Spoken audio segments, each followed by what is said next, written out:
home to talk Esther.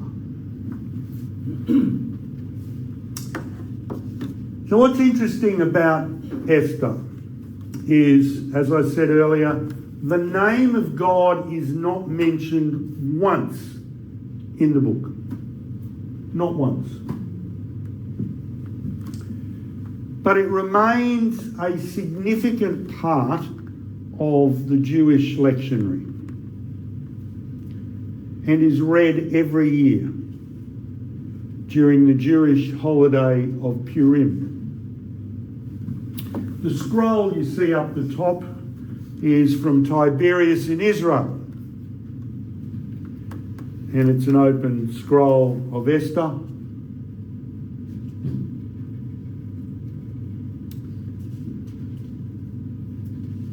Esther almost didn't make it into our Bible. It was close. Almost didn't make it. But hopefully after we've talked today, you'll go, I'm glad it's there.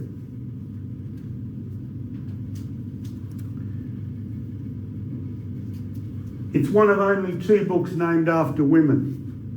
Now, I love the stories of women in the Old Testament. Rahab, Ruth, Esther, and on. It's interesting that through the stories of women in the Old Testament, God kind of says, wake up. This is a different story because it involves a woman as the main character.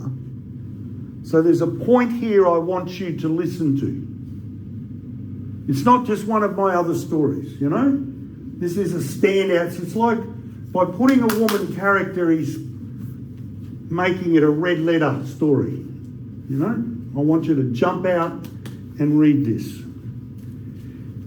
But the modern lectionary that we use in the Uniting Church has this wonderful way where you jump huge sections of this story and you get a bit at the end. And all the interesting part of the story, the juicy part of the story,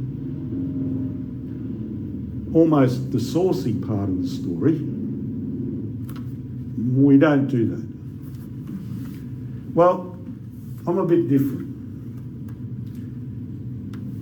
When you read the full story, including the juicy parts and the saucy parts, the story gets a life and a flavour that makes it all the more powerful when you get to the end. And that's so true of this story. So we're going to do later on, when we get to it, I'm going to preach this the same way I preached it to my church. I'm going to tell you the story until we get to the lectionary reading, which is really the conclusion of the story. All right? So here goes.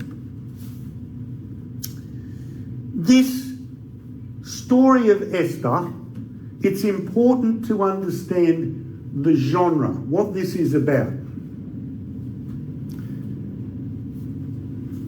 It's a court tale.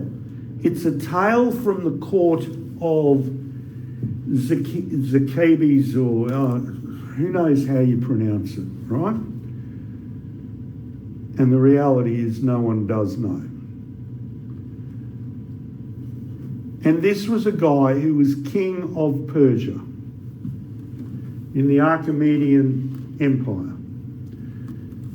And he was king from 486 BC, when his father Darius died, to 465 BC, when he was murdered by one of his own advisors. Now, this book kind of shows him to be a bit weak, certainly ruled by his own passions, and fairly easily manipulated. And that portrait in this book kind of fits with other documents that are around. He wasn't the greatest of kings. He spent many years fighting the Greeks, and ultimately he lost in the end. He ruled an expansive empire that stretched from India to Ethiopia. The empire covered 127 jurisdictional districts and was vast and diverse. And the capital of this place was Shushan or Susa, and see above the E, you got Susa, and that little red dot was the capital. And that was both the administrative and ceremonial heart of the empire. And there is plenty of archaeological evidence to show that the story of Esther and the records about Susa and its role were quite true. Our story, however, doesn't start with Esther. It starts with another queen. Our king is married to Queen Vashti, whose name means beautiful. Now, like all good stories, there's a connection to Uncle Neb. Do you ever heard of Uncle Neb? Better known as King Nebuchadnezzar. Okay, Uncle Neb's easier to say. And this lady, beautiful, was Uncle Neb's granddaughter. Belshazzar's cherished child. And when King Darius, our current king's father, invaded a feast with Belshazzar, he plopped himself down on Belshazzar's throne. As the army came through the feast and wiped out all the guests. And this terrified little girl, as she then was, climbed up into Darius's arms, thinking she was clinging onto her daddy, because that was daddy's seat, yeah? That's where daddy sat. So she went to daddy.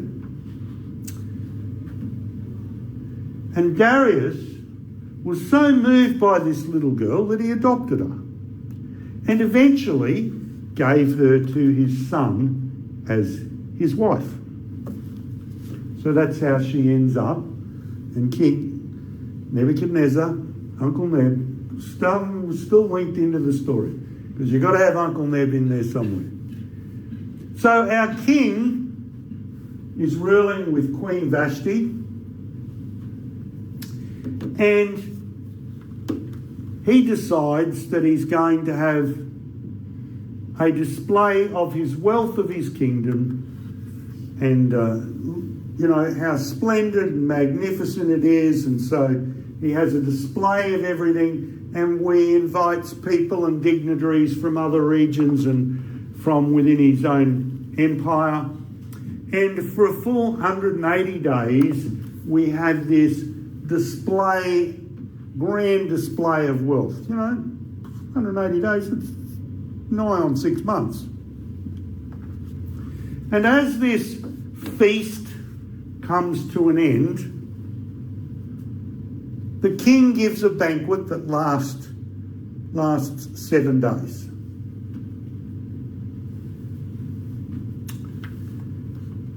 So there we are in the citadel of Susa.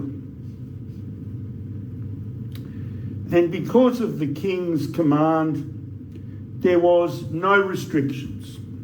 People could eat and drink as much as they want, especially drink, and the wine stewards were instructed to continue serving no matter what happened. If they want more, you give them more. Meanwhile, in another part of the palace, Queen Vashta is entertaining the women, as you do.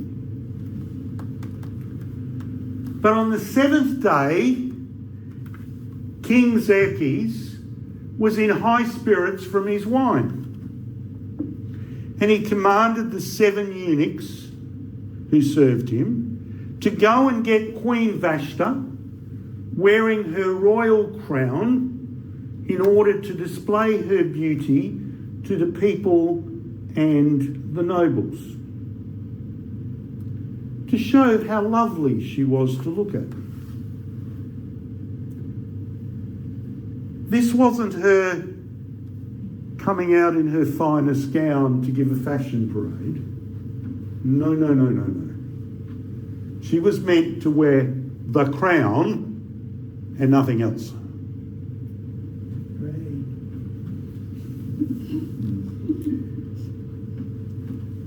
But Queen Vashti, to her credit, said, I'm not playing this game. I am not going to go and be paraded in front of all these people.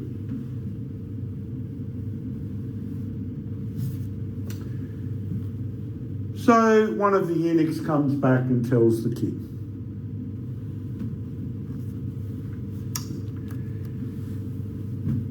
And says, Queen Vashti has done wrong not only against the king but also against the nobles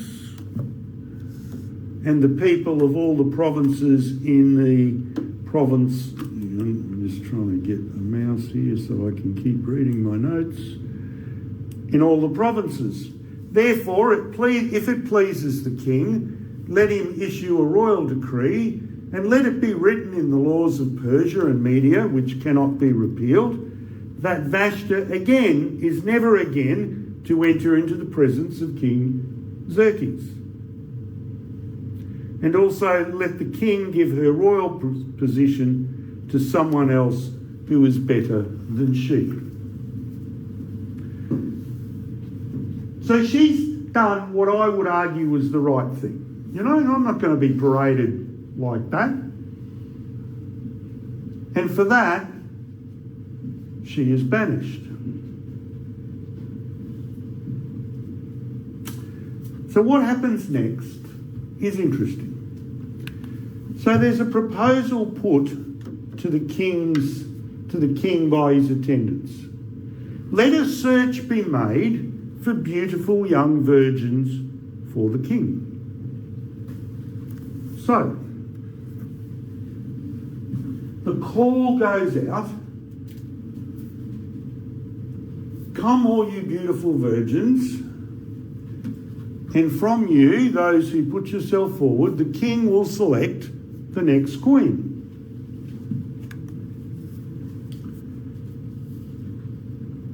Now we come to Esther.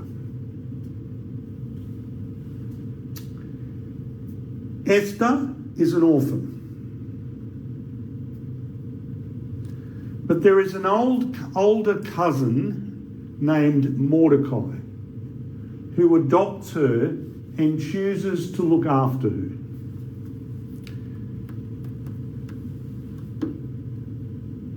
And for some reason, which is never explained in Esther, Mordecai decides this might be a good idea to put Esther forward. So when the king, this is from Esther 2 verse 8, when the king's order and edict had been proclaimed, many girls were brought to the citadel of Susa and put under the care of Haggai.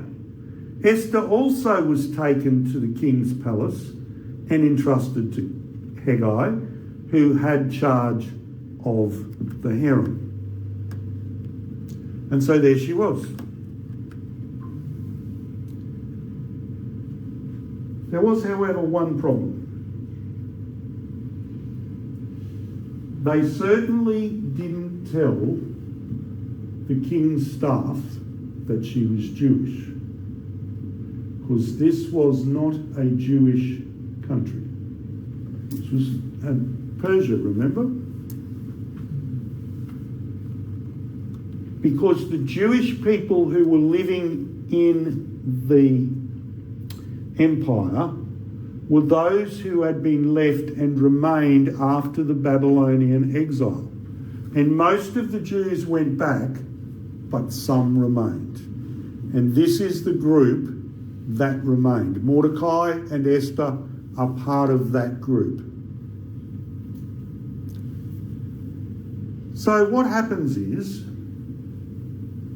there's a period of time where you are in the harem and you get beauty treatments to make you even more beautiful. And after you've done this, you are then selected to go to the king. Right? There's only one problem. Yes, it's a beauty contest. But it's a beauty contest with a sad twist. And that is, you've got to spend a night in the king's bedroom. And so when you're finally called up, you're off to the king's bedroom. And if he enjoys his night sufficiently with you, and you are the favoured out of all the women that have been brought in, then you become the queen. And that's what happened to Esther. So Esther not only passed a beauty pageant, she passed a sex contest as well, to put it bluntly. Which just kind of tells you how different these times are, how different the culture is, how low value they had on women. One wonders why Mordecai did this. You almost, later on in the story, looking back, wonder if God spoke to him. But it's never there in the story. You just can only wonder. So Mordecai, meanwhile, discovers a plot to assassinate the king.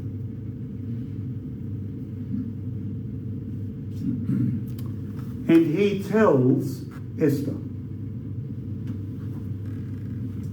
And Esther has it brought to the court attention.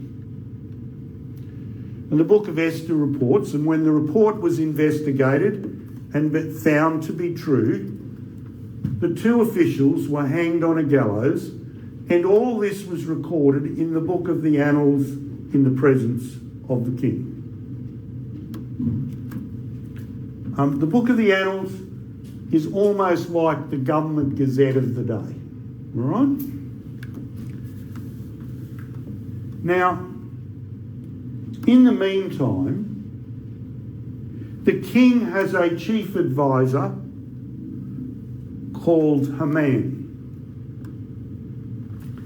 And what happens is that Haman and Mordecai have a clash and become enemies. Because Haman gets the king's signet ring, the rule of authority, and he basically demands that the Jews bow down before him because I have the king's authority, yeah? So when you see me, I represent the king, so you will bow as if I am the king. And Haman goes, I'm not doing that. He's Jewish, you know? You don't bow down to anyone but God. So Mordecai becomes his enemy, and he sets about finding a way to destroy him. And Haman chooses the 12th month of the Jewish calendar, which is around late February, March. And he then goes to the king and he offers the king 10,000 talents of silver and persuades the king to put out a decree that on a certain day all people of the kingdom shall rise up to destroy, to kill, and to cause to perish all Jews, both young and old, little children and women, and to plunder their possessions. Haman's going to do a bit of ethnic cleansing. Yeah? We're going to get rid of the Jews. His attitude of Haman and the other Jews is unacceptable. We're going to take them out. So poor old Mordecai was distraught at this. And Esther 4 tells us he tore his clothes and put on sackcloth and ashes. And he went out into the midst of the city and he cried out with a loud and bitter cry.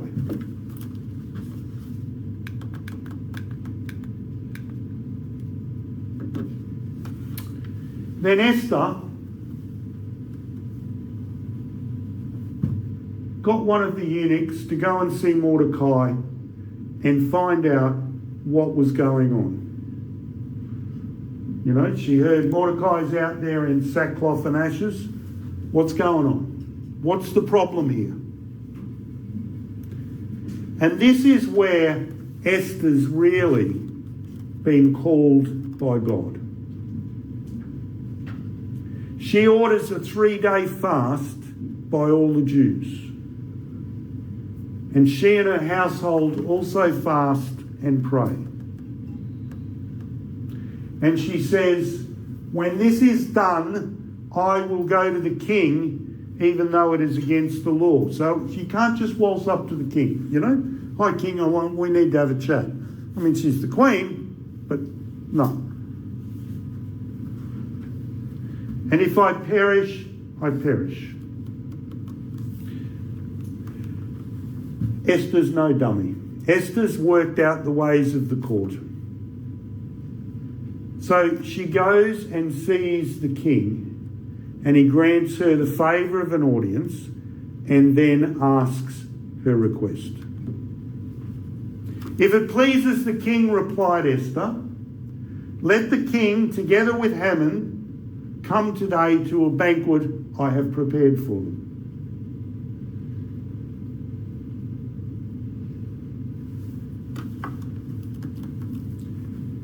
And of course, this is preceded by, you know, if the king regards me with favour and if it pleases the king and, you know, the kind of stuff that you've got to do.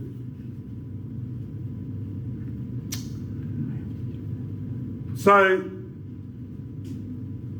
eventually, the banquet is set for the following day. And so we have the banquet.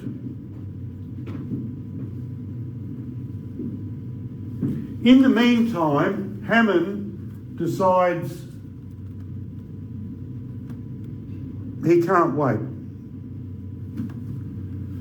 So he gets his wife and all his friends and said to them, have a pole set up reaching to a height of 50 cubits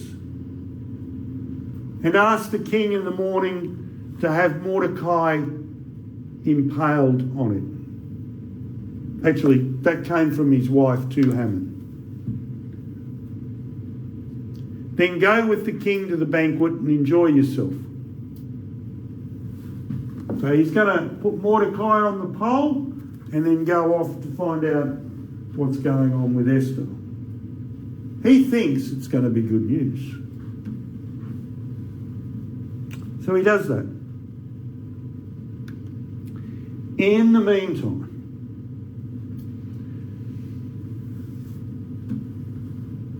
the king has a restless night's sleep. And when you're suffering from insomnia, what do? If you're a government official, you get out the most boring document you can find, the Government Gazette, and you start reading, because it's guaranteed to put you to sleep in 5 minutes. And the king got out the Book of Annals and had it read to him, because he couldn't sleep. And what bit did they read out? As pure chance would have it, they read out the section where Mordecai had tipped off the king to the plot to have him killed.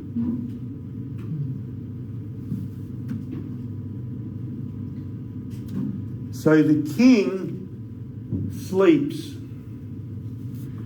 with the thought of Mordecai having saved his life. And in the morning, he calls Haman to him and asks this question of Haman, who has no idea what's going on in the night and the sleepless night and the Government Gazette being read to the king and the king tossing and turning. The king says, what should be done for the man the king delights to honour?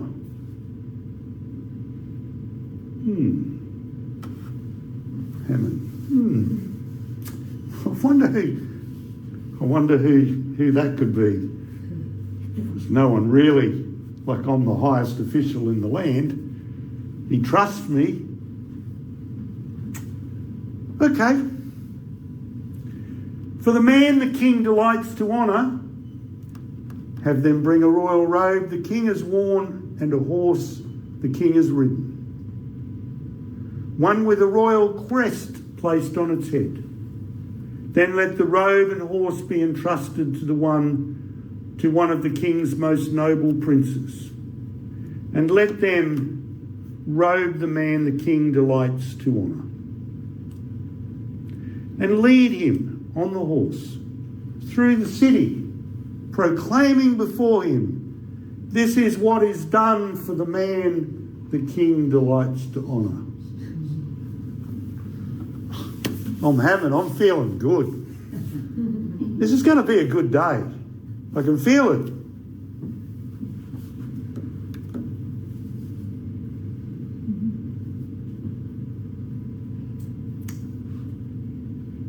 So the king orders it to be so. And in the meantime, we have the king and Esther and Haman. So in the background, people have grabbed Mordecai out of the ashes, out of the sackcloth, into the royal robe, onto the royal horse, all unbeknownst to Haman, who fronts up. So the king and Haman went to the royal banquet. And as they were drinking wine on the second day, the king again asked Queen Esther, what is your petition? It will be given you. What is your request? Even up to half the kingdom it will be granted. That's a phrase we've heard elsewhere. Then Queen Esther answered, if I have found favour with you, your majesty, and if it pleases you, grant me my life. This is my petition. And spare my people. This is my request. For I and my people have been sold to be destroyed, killed and annihilated. If we had merely been sold as male and female servants, I would have kept quiet, because no such distress would justify disturbing the king. King Xerxes asked Queen Esther, who is he? Where is he, the man who has dared to do such a thing? Esther said, an adversary and enemy, this vile Haman. Then Haman was terrified before the king and queen. Then Harbona, one of the eunuchs attending the king, said, A pole reaching up to the height of 50 cubits stands before Haman's house. He had it set up for Mordecai, who spoke up to help the king.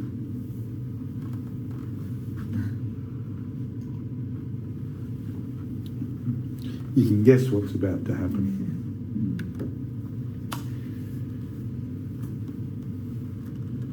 And it did. And Haman was duly executed on his own pole, and Mordecai was restored. Mordecai recorded these events, and he sent letters to all the Jews through the provinces of King Xerxes near and far, to have them celebrate annually on the 14th and 15 days of the month of Adar, as the time when the Jews got relief from their enemies, and as the month when their sorrow was turned to joy and their mourning into a day of celebration. He wrote them to observe the days as days of feasting and joy, and giving presents of food to one another and gifts to the poor. And that feast that he established is still celebrated today in the Holy Land.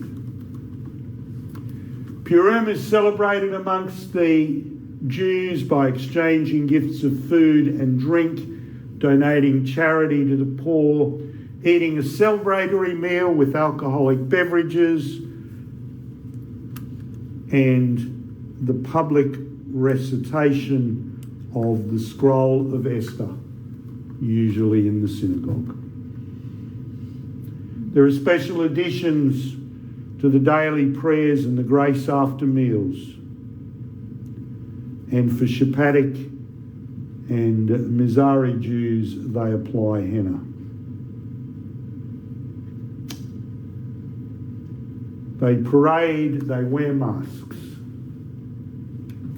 And the Feast of Purim is firmly in the calendar.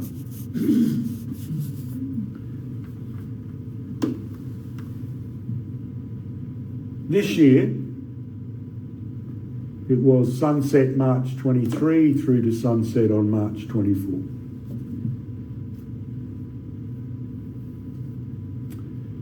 But what happened to our two heroes, hero and heroine of the story, Mordecai and Esther? Esther 8 says, the same day Xerxes gave Queen Esther the estate of Haman, the enemy of the Jews. And Mordecai came into the presence of the king, for Esther had told how he was related to her. The king took off the signet ring which he had reclaimed from Haman and presented it to Mordecai. So Mordecai became the most powerful official in the land, and Esther appointed him over Haman's estate. How would you ever think that a beauty pageant and a sex contest would lead to the redemption of the people of God? You can't make this stuff up. But here's the thing. Here was a group of Jews in a foreign land, alone and cut off far from Jerusalem, far from their people. But God never forgot them, and God never failed them. And God had a plan and used Esther in a way that none of us could ever have imagined. I mean, if you start reading this story where you've got Esther as this orphan girl being looked after by a kind cousin, Mordecai, you could never imagine that she's going to be queen, how she got there, and how in that role she would then be the instrument in saving not only her cousin's life, but the lives of all the Jewish people. This is a story of God's grace. This is a story of God's grace way back in the Old Testament. And if you look, the Old Testament is littered with stories of God's grace that are pointers to the fact that all people, regardless of who they are or where they are in the world, will enjoy God's grace and be reconciled to Him. That's the message of this story. And ultimately, you can point to these stories, and if you're talking to the Jew or the Muslim, they accept these stories. These are stories of grace. These are stories of redemption. Rahab, the prostitute. What a wonderful story. Abraham, made righteous by his faith alone, correct? Remember that story? So was Rahab. And she was a woman, a Gentile, and a prostitute. Like, how far can we get from Abraham? Oh, yeah, woman, Gentile, you know. This message of grace, we need to understand, is for each and every one of us.